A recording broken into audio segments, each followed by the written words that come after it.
তোমরা সবাই ভালো আছো। আলাপ পরিচয় চ্যানেলে একটি নতুন ভিডিওতে তোমাদের আহ্বান জানাই।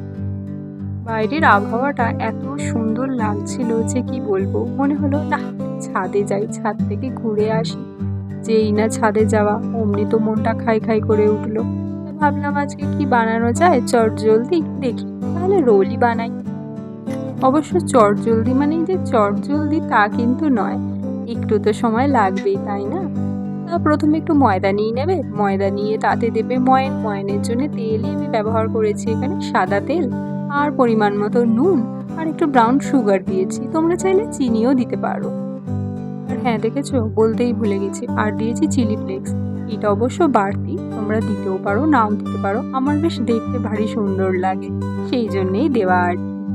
ময়দাটাকে ভালো করে মেখে নেবে, মেখে নিয়ে যখন দেখবে মাখা হয়ে গেছে, নরম হয়েছে, তাতে একটু হাতে সামান্য তেল নেবে, তেল নিয়ে ময়দাটার গায়ে ভালো করে মাখিয়ে একটা কিছু ঢাকা দিয়ে রেখো। অনেকে ভেজা তোয়ালে চাপা দেন, অনেকে পলিথিন বা পলিপেপার, মানে এই যে কুকিং পেপারগুলো পাওয়া যায় সেগুলো চাপা দেন।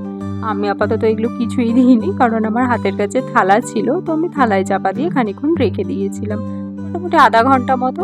আধ ঘন্টা পর এসে তাতে নেচি কেটে তাকে আগে রুটির মতো বেলে নিয়ে রুটিগুলো করে নিয়েছি, কারণ রুটিগুলো করা থাকলে না রান্না করতে একটু সুবিধা হয়, জানো তো। রোলটা যখন তুমি বানাবে খাওয়ার আগে বেশ গরম গরম হবে, আর এতে যদি তুমি তখন সেগুলোকে রুটি করো তারপরে তাতে অমলেট দিয়ে বানাও, তাহলে একটু সময় সাপেক্ষ ব্যাপার এই আর কি।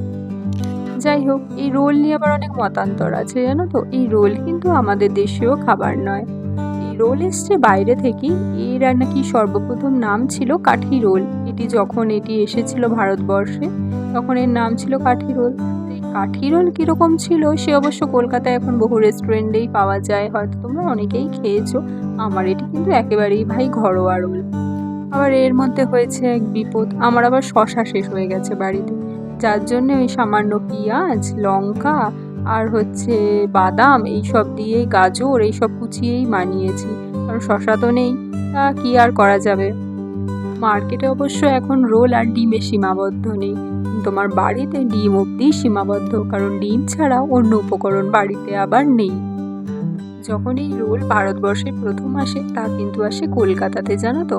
তো কলকাতাতে যারা ব্রিটিশ সৈন্য আছে তারাই ম্যাক্সিমাম এই রোল খেত, কারণ তাদের কাছে তো এই খাবারটি প্রচলিত আর একদম তাদের খাওয়া খাবার। তো ভারতীয়রা কিন্তু তখন এই খাবারটি শোনা যায় অতটা খেত না। তো যাই হোক, ধীরে ধীরে তারাও তার স্বাদ গ্রহণ করে, কারণ কথাতে তো আছেই বাঙালি একবারে ভোজন রসিক যাকে বলে।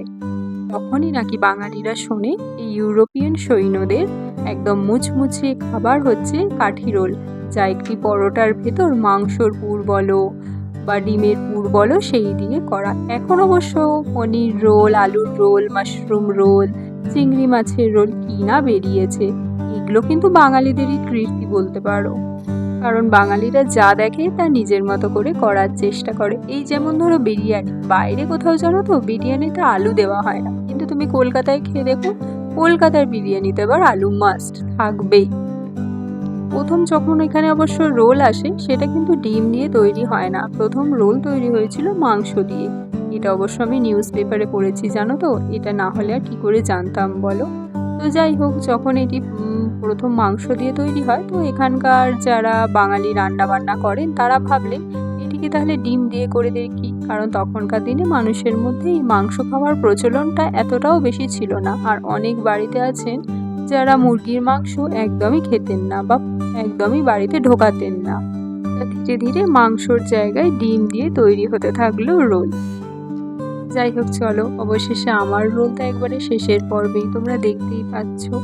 এই সামান্য পেঁয়াজ, গাজর, লঙ্কা কুচি আর হচ্ছে সস দিলাম। আর লঙ্কাটা কেন দিলাম জানো তো, আমার শ্বশুর মশাই আবার লঙ্কা খেতে ভীষণ ভালোবাসেন। হ্যাঁ, উনি আবার মেয়োনিজ খেতে চান না। এই মেয়োনিজ প্রেমী আছে আমার বাড়িতে, আমার দেওর, সে আবার রোল হলে মেয়োনিজ চাই চাই তার। আর এই যে দেখতে পাচ্ছ ক্যাচের একটা চাট মশলা, এইটি না রোলে দিলে ভারী স্বাদ আসে, যার জন্যই দেওয়া। এটা অবশ্য তুমি পাপড়ি চাট, দই বড়া বিভিন্ন জিনিসেই ব্যবহার করতে পারো। জানো তো, অনেকেই এই রোলের রুটিটিকে আলাদা করে পরোটার মতো ভেজে নেয়, তা আমি তা করিনি এই জন্যেই, কারণ এই ময়দাটিতে তো অনেকটা তেল ব্যবহার হয়েছে, আর অলরেডি এই অমলেটটি করতে গিয়ে অনেকটা তেল লেগেছে। তো তো সেই জন্যেই করিনি। তো যাই হোক, চলো, আমার রোল করা একদম শেষের পথে।